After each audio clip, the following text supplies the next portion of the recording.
देखो जी, यहाँ पे है शेर बना हुआ है। इस साल ले नहीं गए, हरदुगला पास नहीं करा, मगर ये पासिस कर लिया आर्मेनिया के। और danger next level, adventure next level.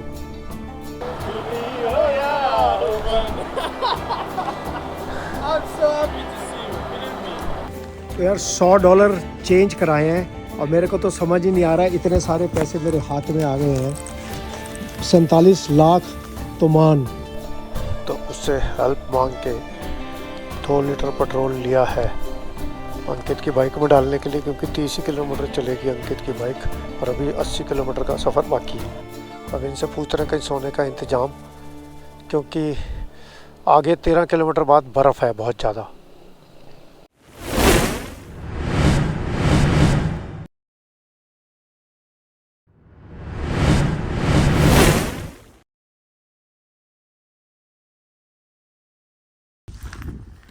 सबको आज की राम राम, सत श्री अकाल, अस्सलाम वालेकुम और नमस्कार। Welcome back to my channel.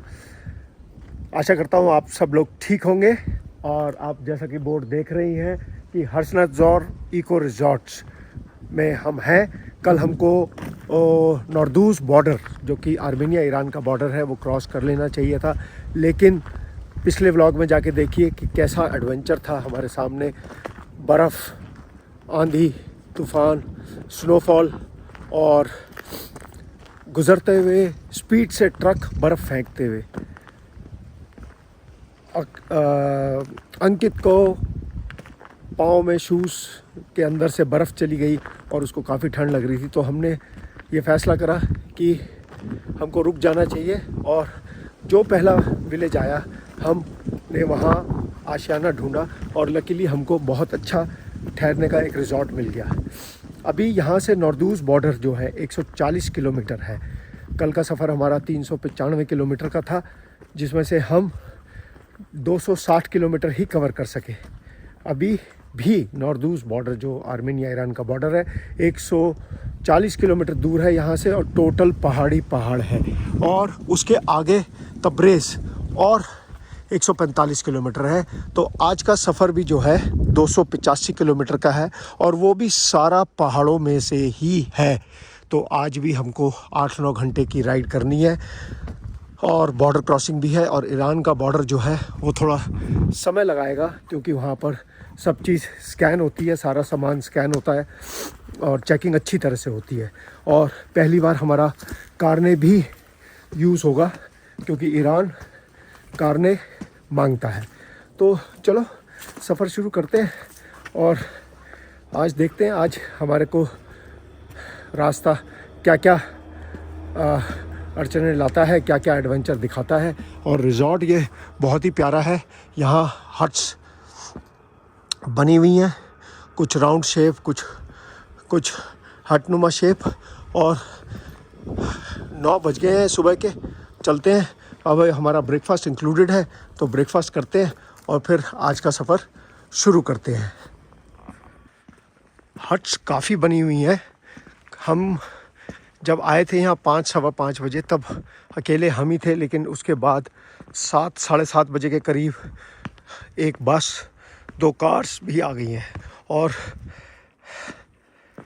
पूरे एरिया में यही एक कॉम्प्लेक्स है जो चमकता है, क्योंकि पूरा फुल लाइटिंग हुई है यहाँ। और ये कोई फेमस ही रिज़ॉर्ट होगा, तभी इसने इतनी इन्वेस्टमेंट करी हुई है और यहाँ लोग बाग आते ही होंगे। देखें, काफ़ी अच्छा बना रखा है।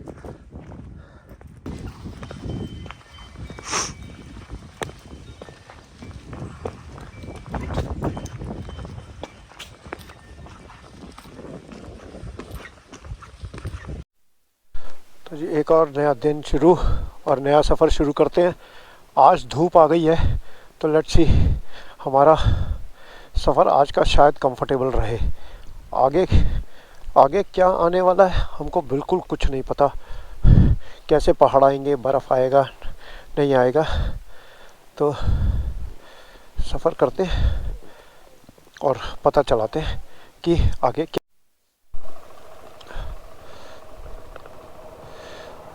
तो ये था हमारा नटजौर इको रिज़ॉर्ट। और अच्छा डिसीजन रहा हमारा, रेस्ट कर लिया है। अब आज सनलाइट है तो अब चलते हैं नॉर्दूज़ बॉर्डर आर्मेनिया ईरान की तरफ।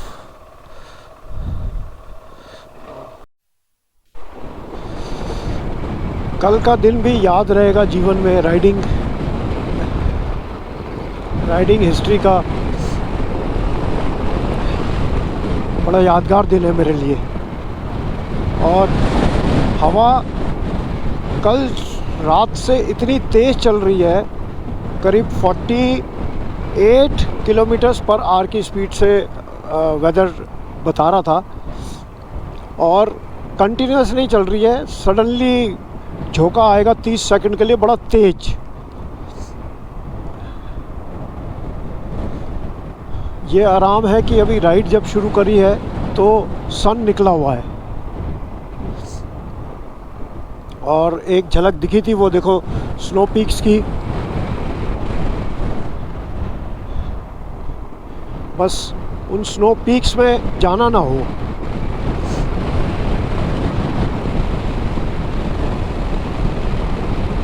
तो आज का सफ़र भी 140 किलोमीटर, तो अभी बॉर्डर है, नॉर्दूज़ बॉर्डर है आर्मेनिया और ईरान का, जो कि हमारी 20वीं कंट्री होने वाली है। और उसके बाद भी हमको आगे 145 किलोमीटर जाना है तब्रीज़। यहाँ टूरिस्ट आता है, हाइकिंग ट्रेल्स हैं यहाँ बहुत बढ़िया बढ़िया। तो ट्रेल्स के लिए आता है। एक तो कुत्ते यहाँ के जो है ना, जॉर्जिया और आर्मेनिया के कुत्ते, इनसे बड़ा डर लगता है। ये चाहे काटे ना, लेकिन इतनी स्पीड से भागते हुए आते हैं सीधा टांग के ऊपर कि एक बार को तो ऐसा लगता है कि टांग पकड़ ही लेंगे। यहाँ जिप लाइन भी है और ट्रॉली भी है। जिस पहाड़ से हम उतर के आए हैं अपने रिजॉर्ट से और जिस पहाड़ पे जा रहे हैं, वो इन दोनों पहाड़ों को कनेक्ट करती है ट्रॉली। गूगल ने डाल दिया हमारे को गलत सड़क पर, हमको जाना वो नीचे वाली सड़क पर। ये तो अच्छा हुआ मैंने आगे छोटा करके देख लिया। ये आगे से फिर हमको वापस ला रहा था 7 किलोमीटर से, 7 किलोमीटर से वापस इसी सड़क पे 7 किलोमीटर। तो गूगल पर भी बहुत ज़्यादा ट्रस्ट ना करें, मैप्स को छोटा बड़ा करके देखें कि वो रास्ता कहाँ ले जा रहा है, कहाँ नहीं ले जा रहा है। अगर नहीं देखा होता तो काम ख़राब हो जाता। वहाँ से हम चले रिजॉर्ट से 140 किलोमीटर का रास्ता था हमारा नॉर्दूज़ बॉर्डर का। 20-22 किलोमीटर हम चल चुके और इस रास्ते पे आते हुए कहता है 137 किलोमीटर और चलना है।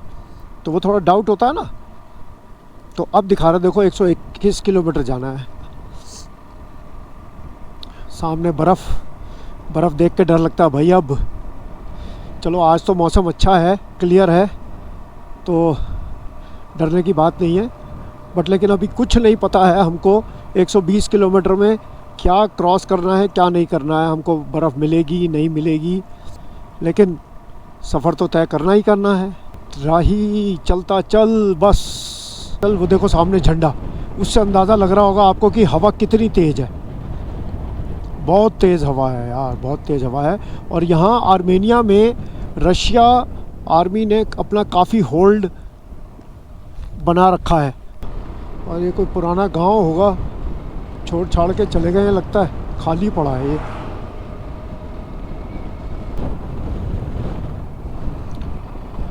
तो अपने पास पड़े थे आर्मेनियन करेंसी, हमने ख़त्म कर दिया है क्योंकि कोई फ़ायदा नहीं है रखने का, बाद में तंग होंगे।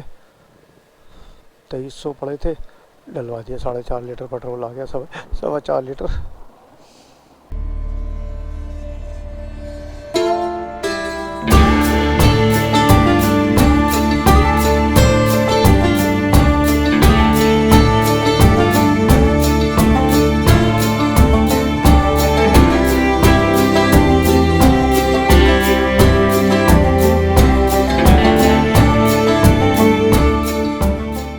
हमने अभी क्रॉस करा है आर्मेनिया का मेघरी टाउन और अब 55 किलोमीटर यहाँ से नॉर्दूज़ बॉर्डर रह गया है। और अब ये आखिरले पहाड़ हमको चढ़ने हैं। तो देख सकते हैं ये आखिरले ये पहाड़ चढ़ के एक रिवर क्रॉस करेंगे और बॉर्डर आ जाएगा। तो आज हम अपनी 20वीं कंट्री में एंट्री लेंगे, जो कि है ईरान।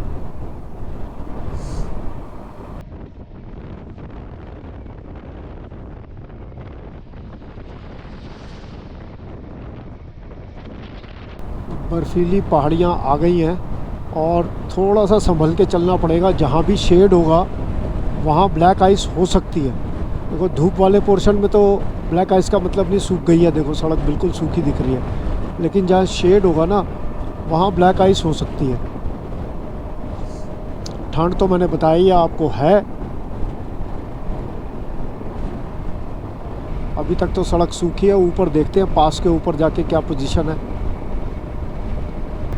वाह, बिल्कुल सफ़ेद, ऐसे है जैसे किसी ने सफ़ेद चादर ओढ़ रखी है। क्योंकि बादल नहीं है तो धूप इतनी तेज़ लग रही है, पूछो नहीं। पॉल्यूशन है नहीं, ऐसा लग रहा है खरदुंगला की चढ़ाई चढ़ रहे हैं। दिल कर रहा है ऊपर जाके फिसलते हुए आए नीचे।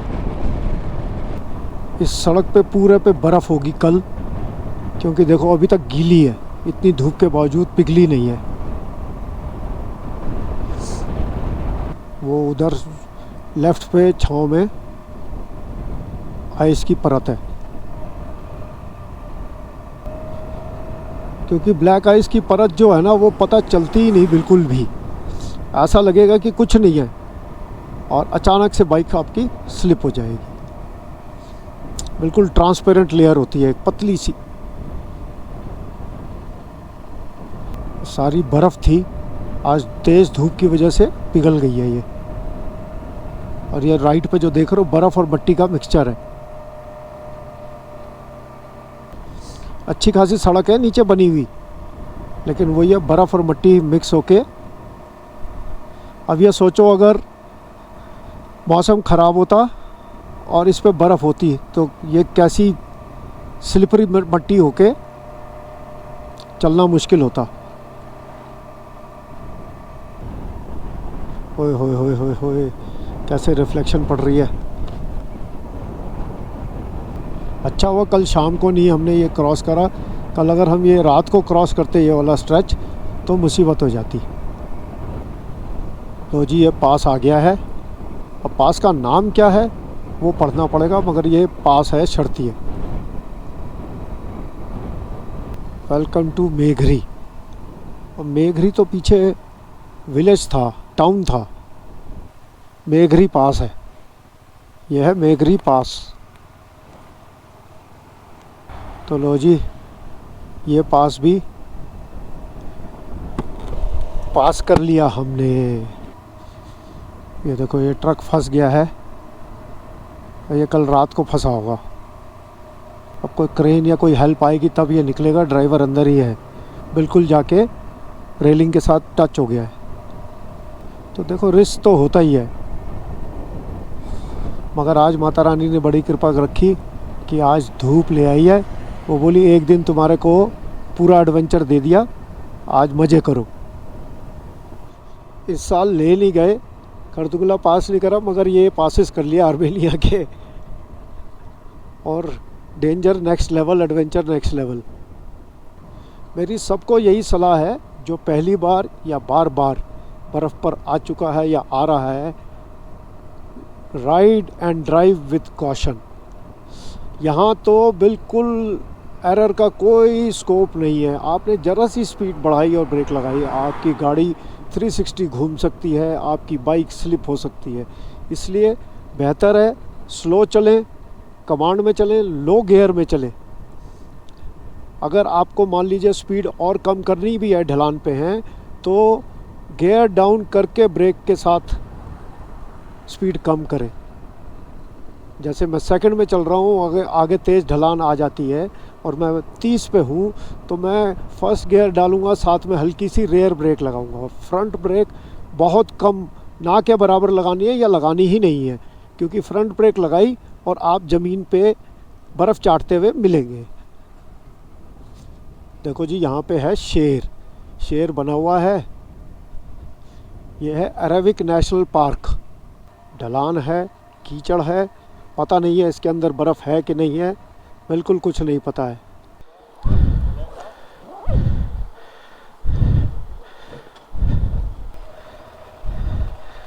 तो जी जो हमको आर्मेनिया में एंट्री पर इन्होंने परमिट दिया था मोटरसाइकिल का कि हम आर्मेनिया में इतना टाइम रोक सकते हैं बाइक को, वो परमिट लेके और हमारे को आर्मेनिया से एग्ज़िट कर दिया है। अब कहाँ जाना है हमको वो देखना है। अब हमको जाना है ईरान के एंट्री पर। अब हम आ गए जी ईरान की एंट्री पर। तो आज हम करेंगे अपनी 20वीं कंट्री में एंट्री।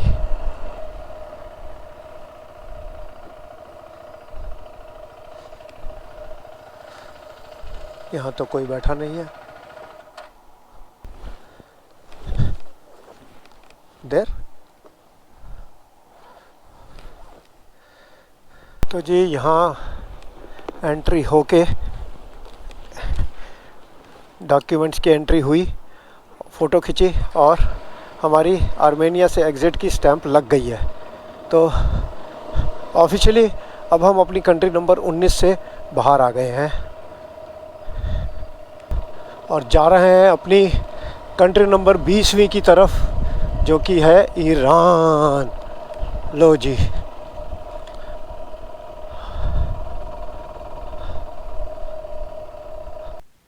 ये है जी नॉर्दूस बॉर्डर और यहाँ हमारी पहले अंदर जाना है। आपको अपना ई वीज़ा लेके और पासपोर्ट लेके उस पर वो स्टैंप लगाएंगे।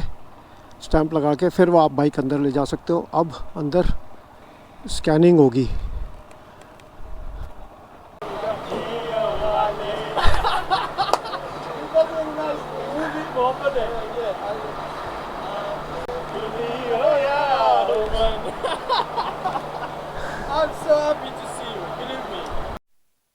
तो हमारा ईरान में एंट्री हो गया है। पहली बार 20वीं कंट्री में हमारे को कारने की ज़रूरत पड़ी और कारने हमारा यूज़ हो गया है, स्टैंपिंग हो गई है। तो यहाँ पर प्रोसेस ये है, नॉर्दूस एयरपोर्ट में सबसे पहले आपको पहली विंडो पे जाना है। आपको ई वीज़ा पे स्टैंपिंग लगवानी है, फिर आपको वो व्हीकल अंदर आने देंगे। फिर कस्टम्स में आना है। कस्टम्स में आके फिर वो आपकी बाइक चेक करेंगे। कारने से आपका वो मिलाएंगे चेसी नंबर, इंजन नंबर, और उसके बाद फिर आपको एक कॉपी पासपोर्ट, एक कॉपी वीज़ा और एक कॉपी कारने की देनी है। और फिर वो आपके कारने की एंट्री करेंगे और एक पेज फाड़ के अपने पास रख लेंगे। और उसके बाद you are good to go. हमारे को इन्होंने जो सामान है, लगेज स्कैन नहीं करा। देवर काइंड इनफ। नहीं तो ये जनरली लगेज सब चेक करते हैं और पूछते हैं क्या सामान है, ड्रोन है, ये है, वो है। ऐसा कुछ भी नहीं हुआ हमारे साथ। हमें सिर्फ बस स्टैंपिंग करके और बोले प्लीज़ गो। और हमारे को यहाँ पर ये रज़ाक मिल गए और ये बहुत ही खुश हैं। वही इंडियन गाने गा रहे हैं, मोहब्बतें के गाने। और हमने इनसे पूछा, क्योंकि ईरान में कार्ड नहीं चलता है, तो बिना करेंसी के ईरान में जाना बिल्कुल ठीक नहीं है। तो हम यहाँ से $100 मैं चेंज करा लूँगा, बिकॉज़ ईरान में कुछ नहीं चलेगा, कार्ड वार्ड कुछ नहीं चलेगा। तो यहाँ हम चेंज करा लेते हैं करेंसी। रज़ाक हेल्प कर रहा है करेंसी चेंज कराने में। और क्योंकि कुछ भी खाना है, पीना है, रहना है, सब यहाँ कैश पे ही चलेगा, कार्ड नहीं चलेगा। तो यहाँ कराते हैं डॉलर्स चेंज। तो यार $100 चेंज कराए हैं और मेरे को तो समझ ही नहीं आ रहा है, इतने सारे पैसे मेरे हाथ में आ गए हैं। 47 लाख तोमान। अब ये $100 हैं, ये इतने सारे। तो फाइनली हमारी कंट्री नंबर 20 ईरान में एंट्री हो गई और 15,000 किलोमीटर पूरे करने के बाद हम पहुँचे अपनी कंट्री नंबर 20 ईरान।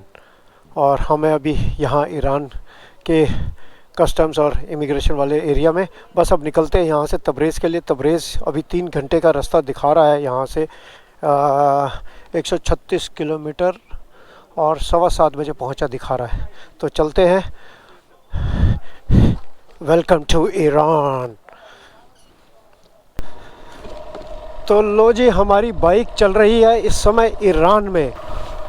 तो आ गए जी। Hello, very good. हिंदुस्तान कारने, यस, कारने चेक करा देते हैं इनको।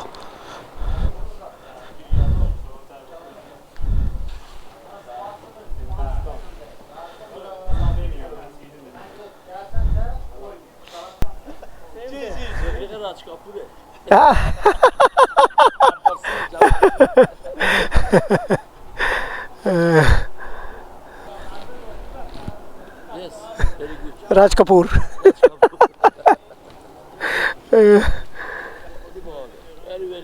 Thank you, thank you.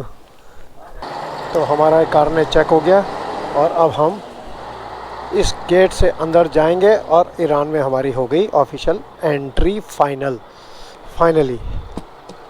तो ये बॉर्डर क्लियरेंस में मुझे सन 2018 याद आ गया, जब हम बॉर्डर्स क्लियर करते थे लैटिन अमेरिका और सेंट्रल अमेरिकन कंट्रीज़ के, तो सब काम मैनुअली होता था, इलेक्ट्रिकल कुछ नहीं था। तो यहाँ पर भी सब काम मैनुअली है, कुछ भी डिजिटल नहीं है इस बॉर्डर पर। तो पुराना टाइम याद आ गया, इसलिए थोड़ा समय लग गया, 1-1.5 घंटा लग गया हमको।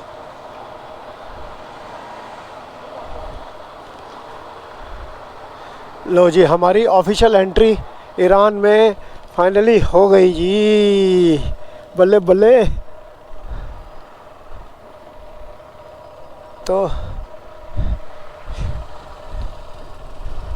20वीं country CEAT Euro Middle East odyssey की एंट्री हो गई है।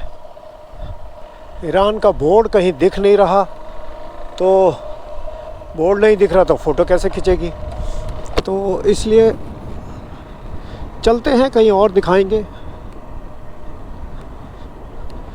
तो जैसा कि यहाँ लोगों ने बताया और मेरे रिसर्च के दौरान भी, कि ईरान बहुत ही सस्ती कंट्री है। पेट्रोल $0.05 पर लीटर है और सामान सब सस्ता है। यहाँ जो रजाक मिले थे उन्होंने कहा कि थोड़ा सा फिर भी संभल के रहिए, ईरानियन लोग बहुत अच्छे हैं, लेकिन फिर भी पैसा मत दिखाइए सबको और थोड़ा बार्गेन ज़रूर करिए। करेंसी चेंज कराना इसलिए ज़रूरी था, यहाँ कार्ड बिल्कुल चलता नहीं है, और कार्ड नहीं चलता तो पैसे होते हुए भी हम कुछ नहीं कर पाते, कुछ ख़रीद नहीं पाते, कुछ खा नहीं पाते। तो करेंसी चेंज करा ली है, माला माल हो गए हैं। 47 लाख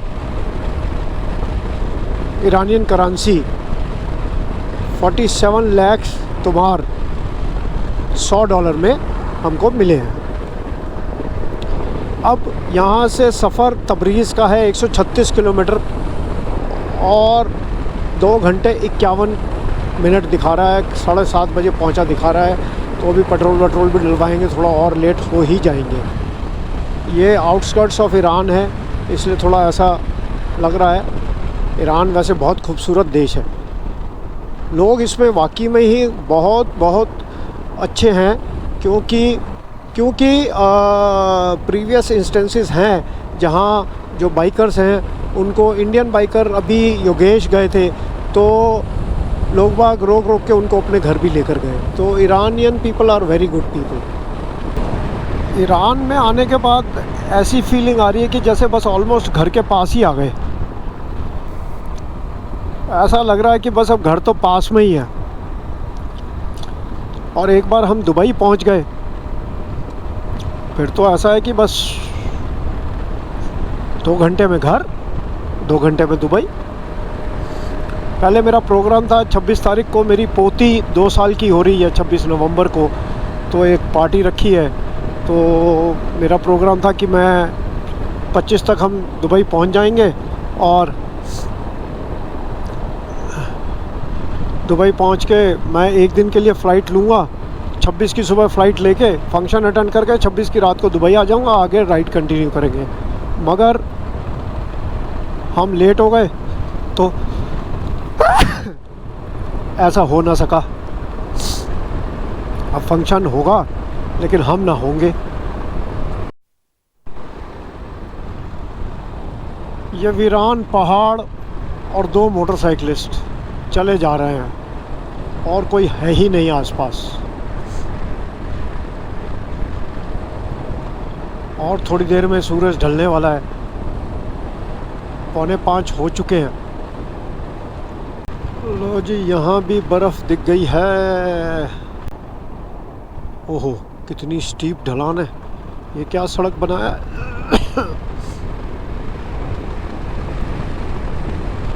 देखो, एक बात तो बताना भूल ही गया मैं, ईरान आए हैं तो अनार का जूस तो रोज़ पिएंगे।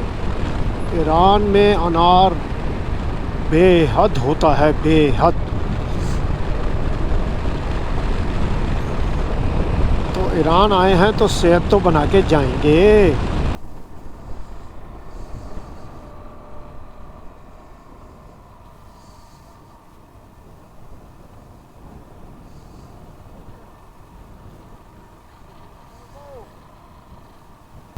अंकित की बाइक में पेट्रोल ख़त्म होने वाला है और मुझे आज डर लग रहा है ये बीच में फंस ना जाए हम, क्योंकि मेरी बाइक में भी पेट्रोल उतना ही है कि मैं वहाँ पहुँच पाऊँगा तबरीज़। और अंकित को मैंने कहा था पेट्रोल डलवा लो, पहाड़ों में पता नहीं होता कि ईरान साइड पेट्रोल पंप मिलेगा या नहीं मिलेगा। अंकित ने बात मानी नहीं सर, मैं वहाँ डलवाऊँगा, वहाँ सस्ता पेट्रोल है, फ्री पेट्रोल अब मिलेगा ऑलमोस्ट। अब यही डर लग रहा है कि कहीं अटक ना जाए हम, बहुत बुरे फंसेंगे, क्योंकि सामने बर्फीले पहाड़ हैं और वहाँ जाना है हमको। वो ऊपर लाइट दिख रही है बर्फ़ में। अभी 73 किलोमीटर का सफ़र बाकी है।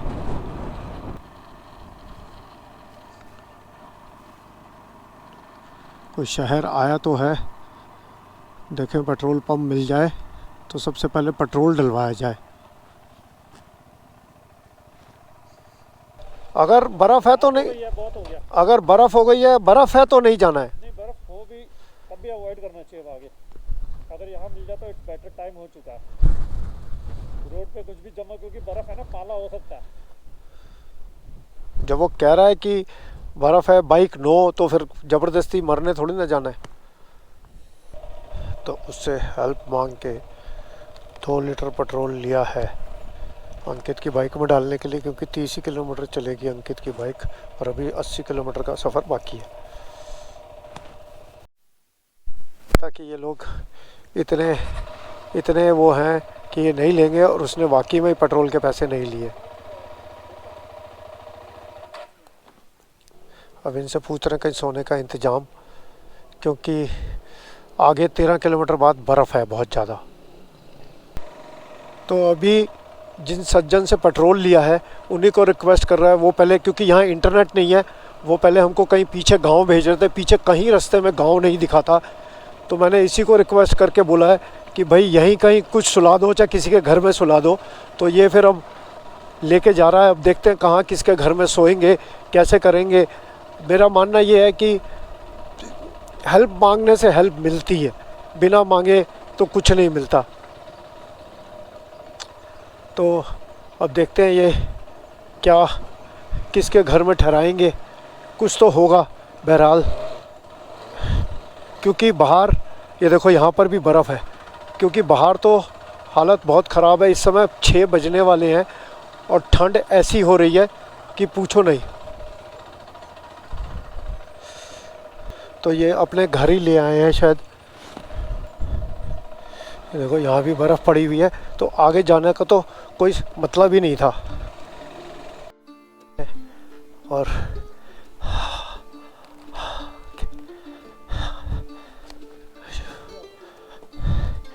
और आज तो ये हमारे लिए भगवान बन के ही आए हैं, क्योंकि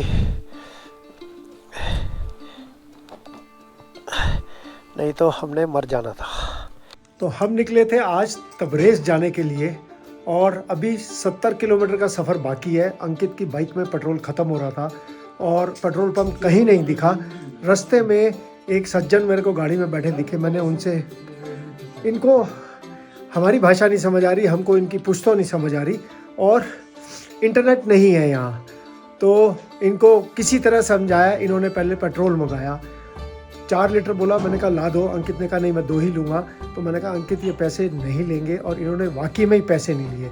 इन्होंने कहा कि आगे यहाँ से 13 किलोमीटर बाद बर्फ़ गिरी हुई है और आगे रास्ता मोटरसाइकिल नहीं जाएगी। तो मैंने इनसे रिक्वेस्ट करी कि यहाँ कुछ सोने का, इन्होंने कोई होटल बता रहे थे ये पीछे, लेकिन पीछे कोई गांव में हमको लाइट जलती हुई नहीं दिखी थी। तब इनसे रिक्वेस्ट करा कहीं कुछ यहीं सोने का अरेंजमेंट करें, तब ये हमको अपने घर लेकर आए हैं। और आज ये हमारे लिए भगवान से कम नहीं है, तो हेल्प मांगने से हेल्प मिलती है। देखो आज का डिनर क्या सर्व करा है रजा भाई ने।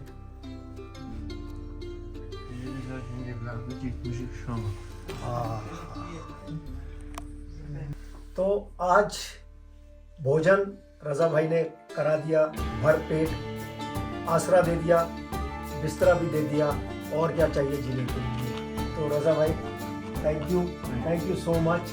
और भगवान के रूप में ये मिले मुझको रास्ते में, और आसपास कोई शर्म की नहीं, इन्होंने अपने घर में हमको आसरा दिया है।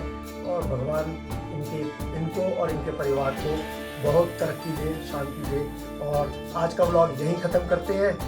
नेक्स्ट व्लॉग तक के लिए जय हिंद, जय भारत।